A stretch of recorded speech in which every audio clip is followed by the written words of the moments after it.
So here we are in Surin, or close to Surin, and I'll just try to tell you a little bit about Surin city in itself. Surin is situated northeast of Bangkok. It's about, from Pattaya, it's taken us 6 hours to get here. I reckon it's probably about 400 kilometers up here. And it's on, if you look up Surin in the travel dictionary on Google, it's actually situated in Isaan, which is a northern part of Thailand, and a bit of a different culture to normal Thai people. But I actually only became aware of that when I was doing a bit of research on this visit. I always thought it was Thai, it was pure Thai and not in Isaan at all. I thought Isaan started a bit further north than here, but I was wrong. This just edges into Isaan here in Surin. So saying, I was having a conversation with my wife about this, about the difference between being in Thailand and being in Isaan, and she informs me that as far as they're concerned, they're not Isaan people, they're Thai people, because they're on this side of Surin, which maybe just takes them out of the border for Isaan. But if you go through the town to the other side, they are definitely in Isaan. So that raised the question, is there any difference between the Isaan people and the Thai people, particularly in Surin? You would think not, because they're such a close community. But she tells me, yes, there is. They have different languages here, actually. Isaan can speak a different version of Thai than Thai people. And my wife here also, she speaks Thai, but she also speaks Khmer, or a form of Khmer, which is Cambodian, because they're also very close to Cambodia. And the Cambodian influence has stretched across here probably from the days of the Khmer Rouge and things like that. And they strongly influenced the people around here, leading to them actually speaking a version of Khmer. So that's one difference between them all. On one side of Surin they speak the Isaan version of Thai, probably Thai also, and on this side they speak the Khmer, and they also speak Thai. So any other differences, I asked, and she said yes, mainly in their dietary, in the food they eat. When pressed on it, and from what I already know, and as she confirmed, Isaan people, they've got a much greater diet in that if something moves, they can eat it, whatever it may be. From insects to small animals to whatever, rats, whatever, puppies, dogs. In Isaan they can be eaten, and it's quite common. They go in for their own spices and their own mix of spices, and they've got some very nice dishes actually of one jungle curry, gang pa, which many people are familiar with. That's basically an Isaan dish, and the jungle curry comes from the fact that originally you didn't know what meat was going to be in it, but it was going to have something from the jungle in it. The other big difference I found out is the Isaan people don't like eating dishes, curries made from coconut milk, whereas in Thailand and the rest of Thailand,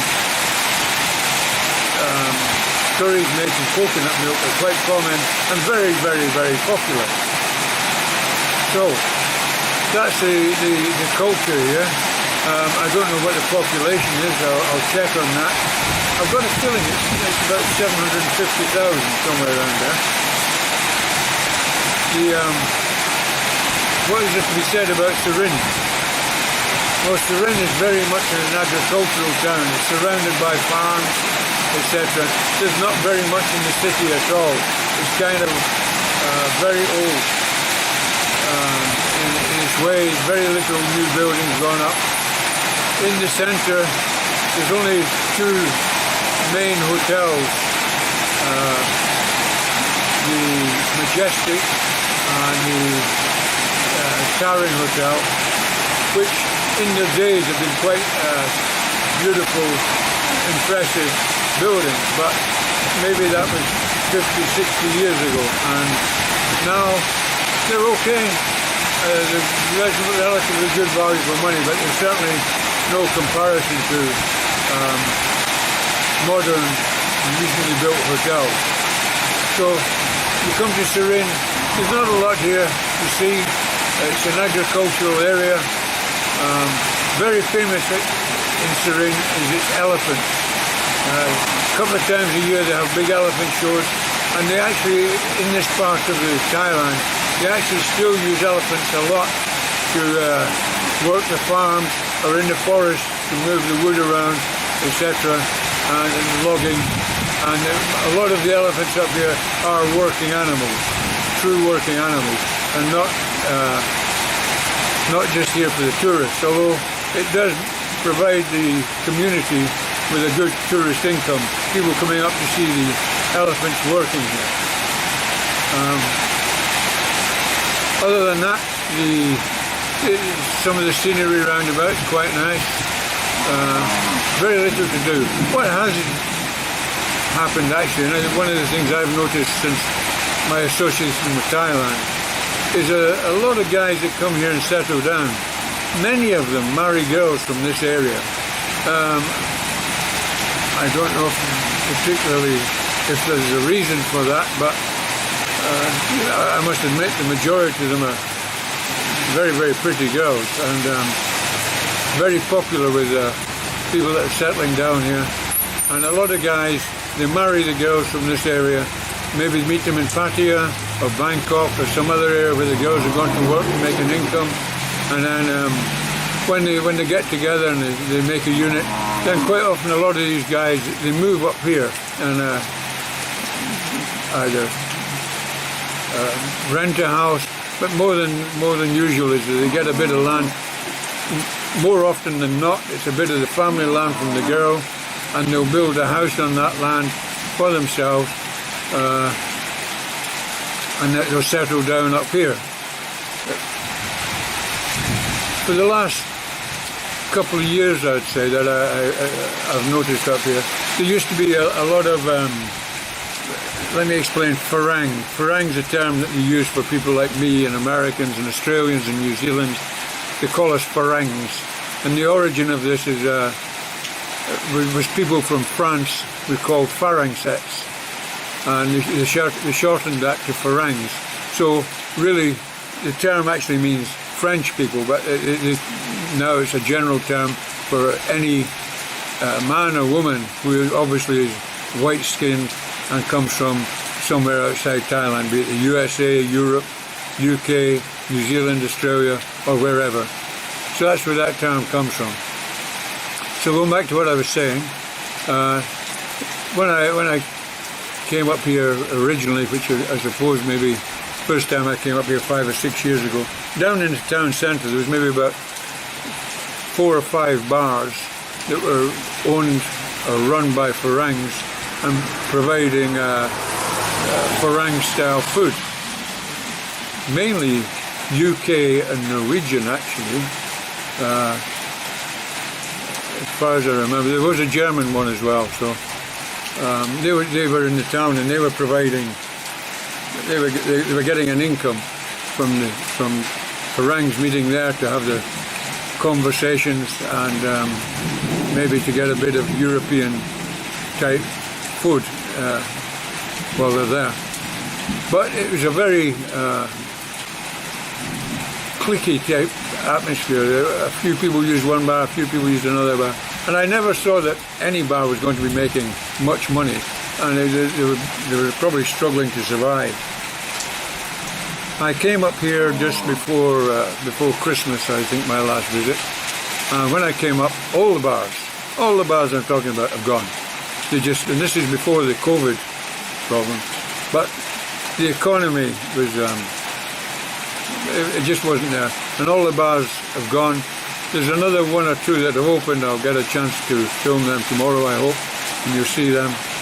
But it's changed all around, and now COVID's come. It's probably caused many more problems. The hotels were mainly closed.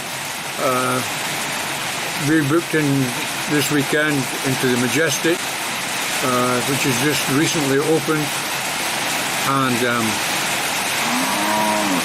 I don't know how many other hotels in Surin have opened. There are other smaller hotels and bed and breakfast, and a lot of hitchhikers, because you get a lot of backpackers here. Backpackers come up here to see the countryside, see the elephants, but making their way up to Chiang Mai or Chiang Rai. So they stop off here, and there is some backpacker establishments down in the town where they can get very cheap beds for the night, etc. So that's about really what I've got to say for this moment of time. We're going to have a look around tomorrow. There's a few interesting things. Oh, one of the things I'd like to tell you about is while I was working away and my wife was waiting for me to retire, she used to sit up here on the farm, and she used to have a big loom set up just in where her father is. She had a big old wooden loom set up, and she used to make silk material from real silk. She'd get the balls of silk, and she'd make it up some beautiful patterns, but very, very labor intensive. And I think the loom was provided by some major company up here that collects it, gives them out the looms, gives them the silk, and then pays them per meter. I know she wasn't making a lot of money from the silk that she made, but it got her through, and with the farm and making the flowers, etc., it worked quite well for her. So, oh wow, now there's my favourite sister-in-law. Look, she brought me a beer. Wow, what a wonderful lady, what a wonderful lady. I'll have that in a moment. So yeah, she was making silk, and that cottage industry, silk making, is also very popular in this area. And there's a little central village that's quite set up for it, and we'll have a look at that tomorrow as well. It might be interesting for anybody viewing this. So for now, I'll sign off, and maybe I'll talk to you later today when we get down to the hotel. If not, then it'll be tomorrow. So take care, take steady, and we'll speak to you then. Thank you.